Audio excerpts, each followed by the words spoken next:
So I came across this article and it talked about what a society would do if they were to program you to stay poor and keep you reliant on the wealthy.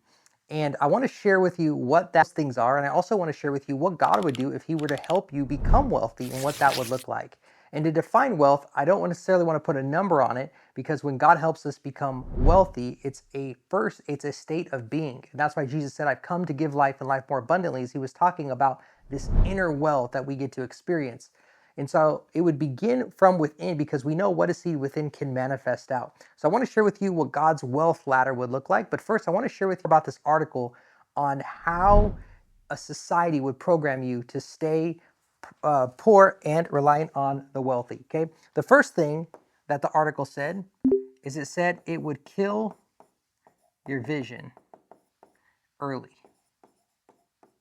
So it'd kill vision early. And the way it would do this is it would push people to work for survival and not purpose. You know, what's interesting about that is I used to be a barista at Starbucks back in the day, and I had a supervisor. He worked for the company for 7 years, and I remember he got this box and he unpacked it, and it was a green pen as a congratulations for being with the company for 7 years. Crazy. Now, I remember working there and I got a partner of the month, I got partner of the quarter, and I get pulled back for my review. And he says, Adam, he says, you've done such a great job here. You're going to qualify for our highest percentage of raise that we have, and you're going to get a 3% bonus in your pay. Well, at the time, that was about a quarter per hour that they added to my pay. And I was like, wow, like looking back, I was so excited about that because I was grateful to be given the increase. But looking back at it today, it's like, oh my goodness, in that system, how could anybody ever get ahead with how expensive things are and what things cost? So what you would do is you would wire people for survival instead of purpose. And so when we think about that, they also would remove any type of faith from the workplace, because if they could remove faith, then now you can't unpack what your true purpose is. What it would do is it would actually keep you focused on the vision or the purpose of the organization rather than the purpose that you are here for on the earth. So I think that's very interesting. So in the kingdom, instead of removing purpose, which is killing vision early, we get this wonderful gift here of salvation and this fancy word called sanctification. And so if you think about here, if God were to help us become wealthy, it wouldn't be first by writing us a check. That's not how God would work. He would have to first get us to a place to understand our worth so that we can work from worth and not for it, right? So he gives us this beautiful gift of salvation, which not only comes with eternal life, but as we get into deeper relationship with him, we receive an inheritance. And in that inheritance, there's a great book from a dear friend of mine called, his name is Ed McGlasson. He wrote a book called The Blessing of the Father. And he talks about how when we receive a relationship with God, it's like an inheritance that is far beyond what even an earthly father could give, because it comes with an identity. If you think about our identity, we have a royal identity. We're the son or daughter of a king, right? And if you think about what that means, there's protection under there, there's provision under there, there's there's a plan and a purpose under there. And so we become we become like a heir, which is we get an inheritance. We are heirs of Christ is what the word says. So we get an inheritance that we get to walk into, which is one of the wealthiest things that we could receive here on the earth. I mean, if you think about it, what is it to gain the world and to lose your soul? Right? What is it to try and gain all the money in the world and to lose the soul or to not have a relationship with God? And so this sanctification piece is now where we're getting purified. We're getting rid of our old thinking that we've been polluted by in this world, and we're getting our hearts aligned with God, and we get to be in direct relationship. And here's why this is so important. Is Psalms chapter 1 says that a tree planted by a riverbed, its leaves never wither, and it produces fruit in every season. Well, how can a tree produce fruit in every season? Only a tree planted by the riverbed. Why? Because it's connected to source all year round. So when you think about it, being in direct relationship with God, we now get wisdom. And as we get wisdom, we're able to have that discernment of where we should go. Should we meet with this person? Should we meet with that person? Should we accept this offer? Should we make that offer? Do we do business with this person? Do we not do business with this person? Do we ask for a raise? Is it not smart to ask for a raise? Do we show up in this way or do we show up in that way? Do we get offended? Do we forgive? All of those things happen in our prayer time as we become purified. And the Bible says that the pure in heart see God. And so as we become sanctified, getting rid of our old mindset and stepping into our new mindset, we now get to gain the wisdom directly from the source. And that is so valuable, is to be able to have that wisdom. Because how many times have you seen people make a lot of money and they just blow it, right? Or, money is a magnifier. It makes you more of who you are. So if you have a lot of greed, you become more greedy, right? If you have more lust, you now have more lust. So what's beautiful about the sanctification piece is God is purifying us to set us up for what is going to come next, which I'll draw out in just a second. Now, the next thing the article said that the world would do is it would withhold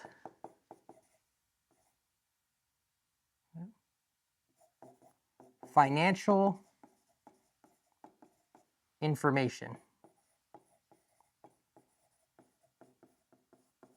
It would withhold financial information. And so if you think about it, they don't teach you about debt, investing, how to manage bills, how to make money in school. It's not a thing. And what is a thing is I remember in the 4th grade, they taught us how to dissect frogs. Now, I don't know if you got a chance to experience that, but I still remember the smell to this day. It was the foulest smell. And we spent, time dissecting this frog and breaking it all apart. It was a really cool experience.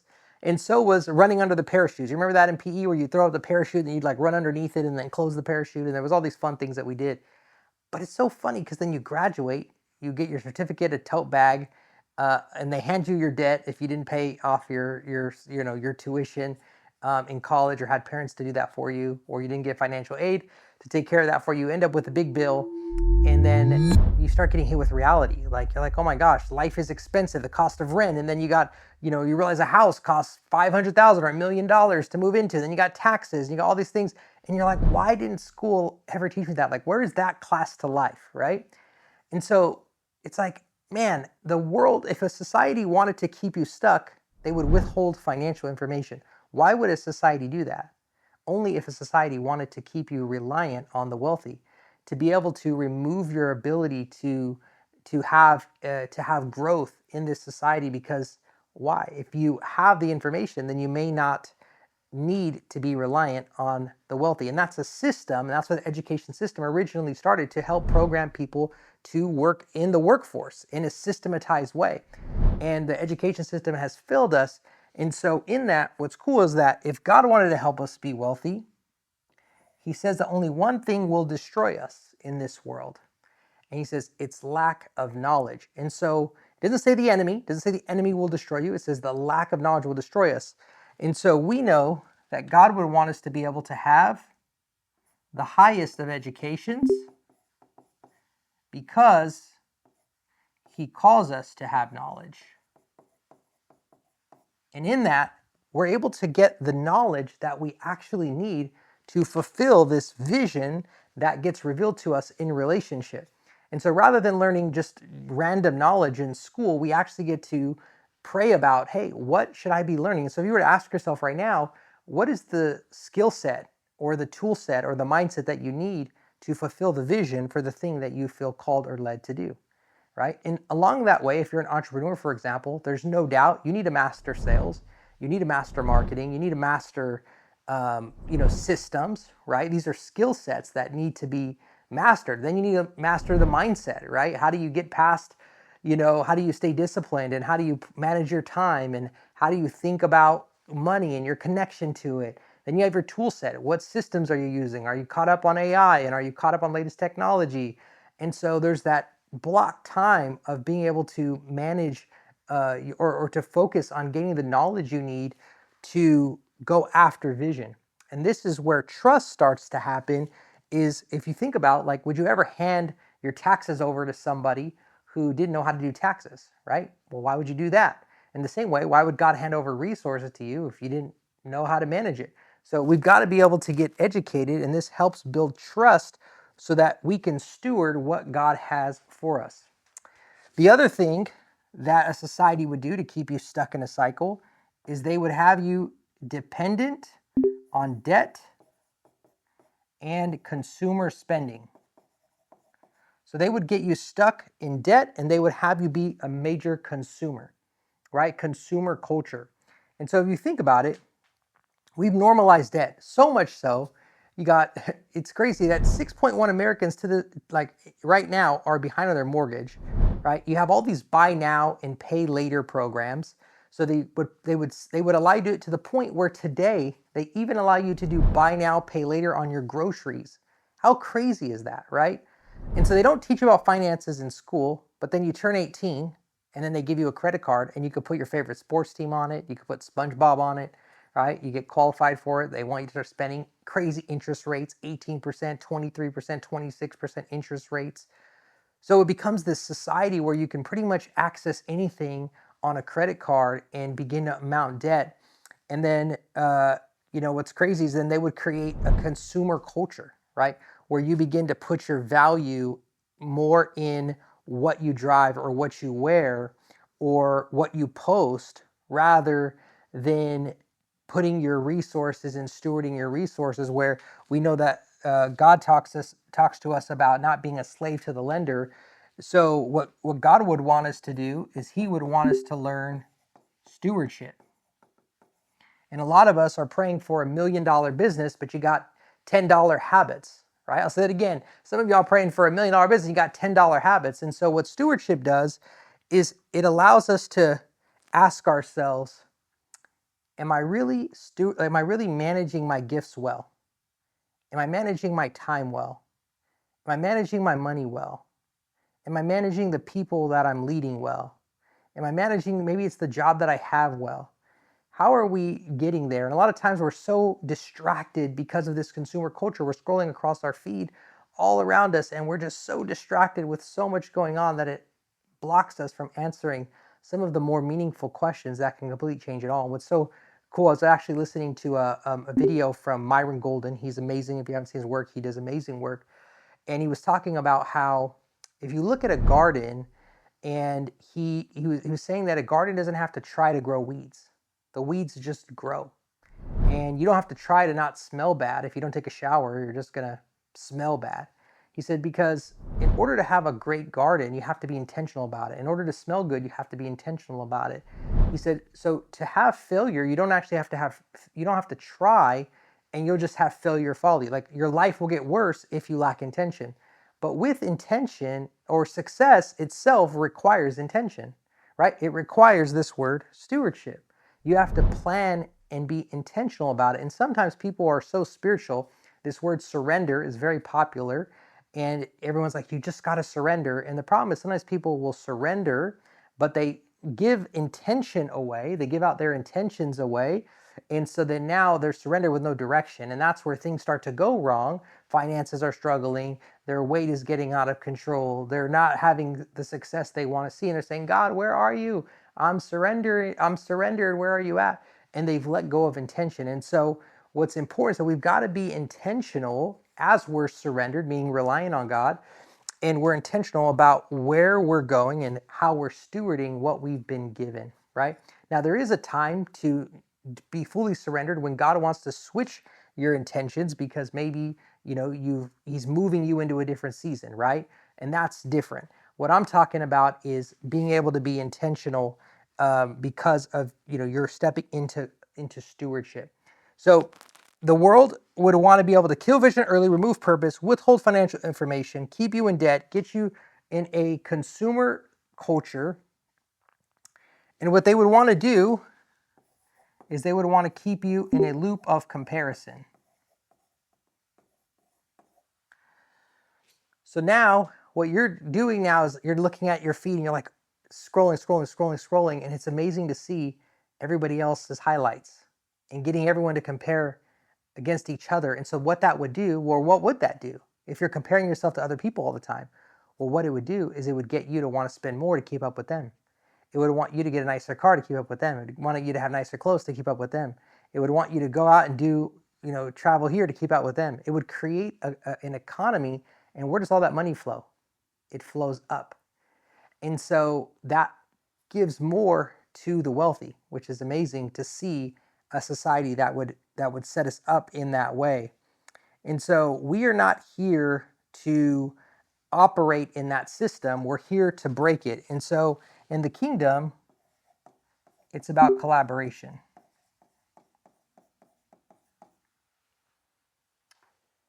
It's about collaboration. And so what does that actually look like? Well, it looks like 1 Corinthians 3:9 says, "For we are co-workers in God's service. You are God's field, God's building." Okay? So we are in partnership with God. He does his part, we do our part. We step out in faith, and certain things can only be accomplished through faith. Like, for example, the lady who reached out and she touched Jesus's robe, she got healed because of her faith. She was healed by her faith. And so in the same way, certain vision can't come to life without faith, because in order to get new things to be created out of nothing, we've got to be able to first see it, we've got to speak it, and we've got to take action on it, right? And there's the Latin word ex nihilo, to create something out of nothing. And so we want to be able to collaborate with God. And so we're not focused on what other people are doing, right? We're not focused on what our neighbor's doing. We're not focused on what's happening on our news feed. We're not comparing ourselves to somebody else and what they have and what they've been given, because we've all been given our own deck of cards. And so where have you allowed comparison to consume you, or to have you step out of what God is calling you to? And how much collaboration have you stepped into with God to say, God, what are we building together? What is the thing that we're working on together to stay focused on what he's calling you to? And so what's amazing is that as you think about the kingdom pathway, right, this last one, he'll lead you to multiplication. Where over here, the world will lead you to division. They'll divide you. So if a world were to keep you broke, they were to divide you. How would they divide you? Liberals and Republicans. I associate with this group of people or this group of people. And you think about the world is so divided today. Well, what happens is that now everyone's so easily offendable. And if they can keep you offended, then they can keep you isolated. And if they keep you isolated, they know that visions can't come to life without the efforts of others. And so you become not able to work with different people and collaborate with other people. But in the kingdom, we have a higher identity, right? We don't have our identity stuck in our race. We don't have our identity stuck in a political party. We have a spiritual identity that is rooted in love. It doesn't matter if you're liberal or Republican. It doesn't matter which background you come from or which side of the street you're on. We have love for all people. And so the way that we multiply is, when it comes to vision, we cannot build things without the efforts of other people. And so a very powerful principle is that you can only scale at the pace in which you empower others, right? And so if you think about this delegation mantle, or this ability to empower other people to pass the baton, right? To make vision come to life, to multiply, we have to be able to have love in our hearts to lead people well. And that is why Solomon, the wealthiest man to ever live, he got a chance to ask God for anything he ever wanted. And he asked for wisdom over wealth, over vengeance against his enemies. And God said, because you didn't ask for vengeance on your enemies, because you didn't ask for all of these things, I'm going to make you the wealthiest person to ever live, because you asked for wisdom to lead people. So that shows the heart of God here, in how multiplication is a part of his wealth plan. But in order to lead people well, we've got to be sanctified. We've got to be able to get educated. We've got to have stewardship so that we can be trusted. We collaborate with God and we're relying on him. And then boom, we start to see a blessing unfold in our life. And so you could see here, what is seated within now manifest out, but you've become the person. And that's why it's kind when God withholds this from you, this multiplication and the actual monetary gain. He withholds it until you become the person. And it's a form of his kindness, so that the light doesn't crush you. Because what happens is, when the light on you is greater than the light in you, it can crush you, right? So what happens is he withholds it, so when you become the person, it's added to you. And that's why the Bible says, first seek the kingdom, and then all things will be added to you. So we don't chase money to find worth. We are in relationship. We gain our worth from him. We get educated. We step into stewardship. We step into partnership with God. And then boom, everything unfolds, and it can happen at God's speed. Where the world, if we look at their way, kill vision early, remove purpose from work, withhold financial information, keep you in debt, consumerism, keep you comparing yourself to everyone, and divide you and be offended by everything going on in the world. And that is how a society would program you to stay stuck.